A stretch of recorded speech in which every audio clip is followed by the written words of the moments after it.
Welcome students to yet another teaching module in economics. Today we begin with a new unit, Unit 3, that is Supply and Producers Behavior. I hope you are eager to learn something new today. In this lesson we will cover the following: supply and quantity supplied, individual supply schedule, individual supply curve, market supply schedule, and market supply curve. If demand comes from the side of the consumer, then supply comes from the side of the seller. What happens when a seller sells something? He waits for a buyer, and when a buyer comes along, what do? They start bargaining. How we love to bargain, isn't it, with the sellers? Well, the seller is game too. The seller is more willing to sell when the price is high, and he is less willing to sell when the price is low. The closer the seller is to the price that will yield a profit, the more willing he is to sell. Well, what does this mean?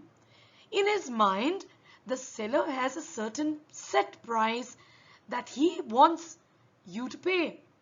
And the closer you come to that price, the more willing he is to sell. The further you go away from it and the lower you go, he is less willing to sell at that particular price.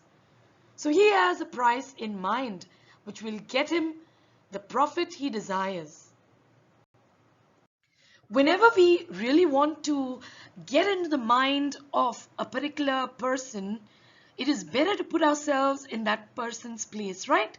So, I would like you and myself to imagine that we were sellers. What if you were a seller?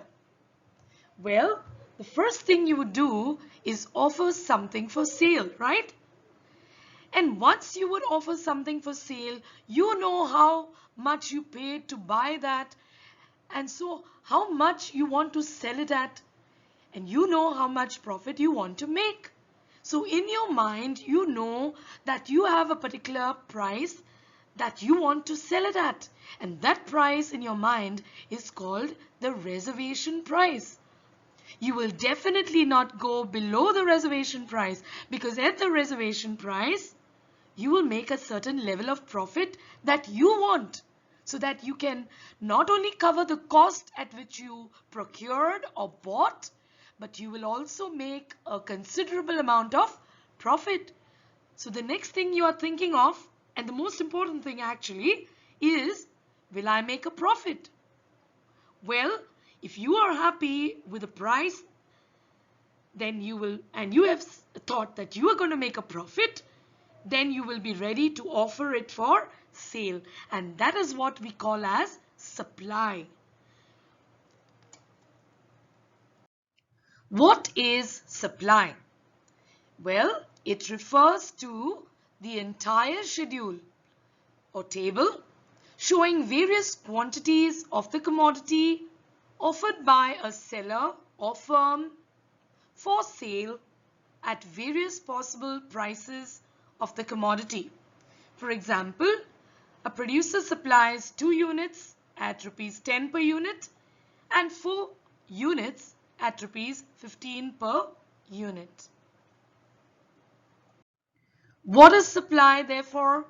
It refers to various quantities offered for sale by a seller, producer, or a firm at different possible prices of the commodity or good. Having learnt what is supply and defined it, let us now come to what is quantity supplied. It refers to a specific amount that a seller offers for sale at a specific price of the commodity. Example, a seller is willing to sell 10 units when the price is rupees 10. What is an individual supply schedule? We can see here a table, a tabular representation of various quantities supplied at various possible prices. So we have 2 columns, one for price, of the good in rupees and the other column for quantity supplied in units. We can see here as the price rises from 1 through 5, the quantity supplied rises from 10 through 50. So what is an individual supply schedule? It is a table showing different quantities of a commodity offered for sale corresponding to different possible prices of that commodity by an individual firm or seller in the market. It is very clear from the table that as the price is rising, the quantity supplied is also rising.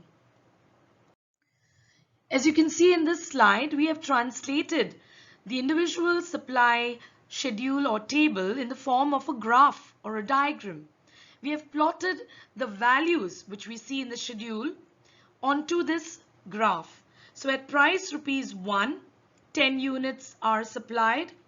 At price rupees 2, 20 units are supplied. At price rupees 3, 30 units are supplied. At price rupees 4, 40 units are supplied. At price rupees 5, 50 units are supplied.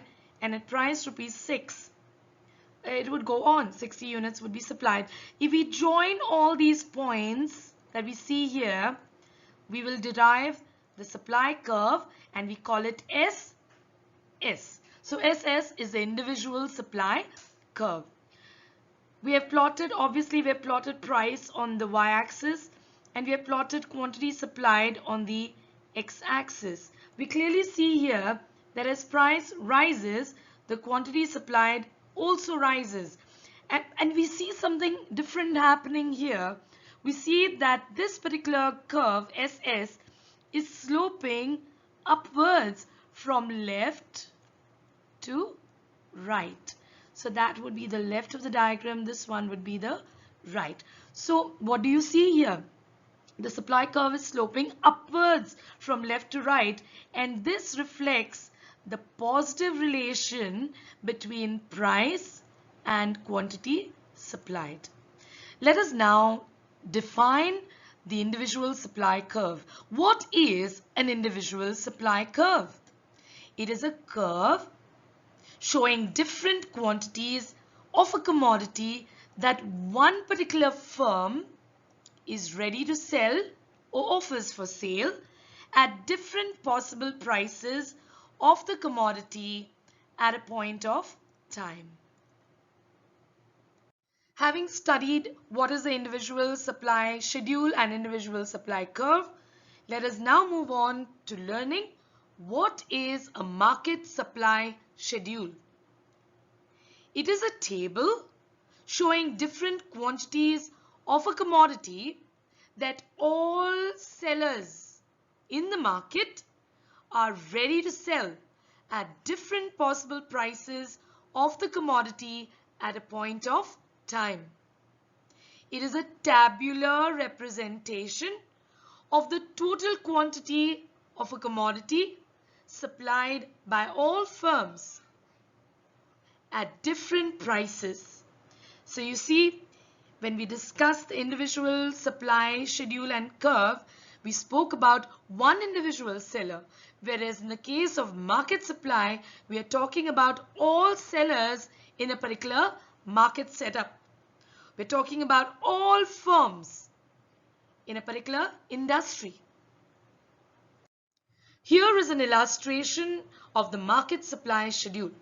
For simplicity's sake, we consider that we have only two firms, firm A and firm B. And our market comprises of these two sellers or firms. At price rupees 1, firm A supplies 10 units, firm B supplies 20 units. In totality, the market supply is 30. How do we get that? 10 plus 20. At price rupees 2, firm A supplies or is willing to sell 20 units. Firm B is willing to sell 30 units. And in totality, they both offer for sale at price rupees 2, 50 units. So that is our market supply. At price rupees 3, the quantity supplied by firm A is 30 units, whereas the quantity supplied by firm B is 40 units. Together, they supply 70 units in the market. At price rupees 4, the quantity supplied by firm A is 40, by firm B is 50, and the sum total is 90 units.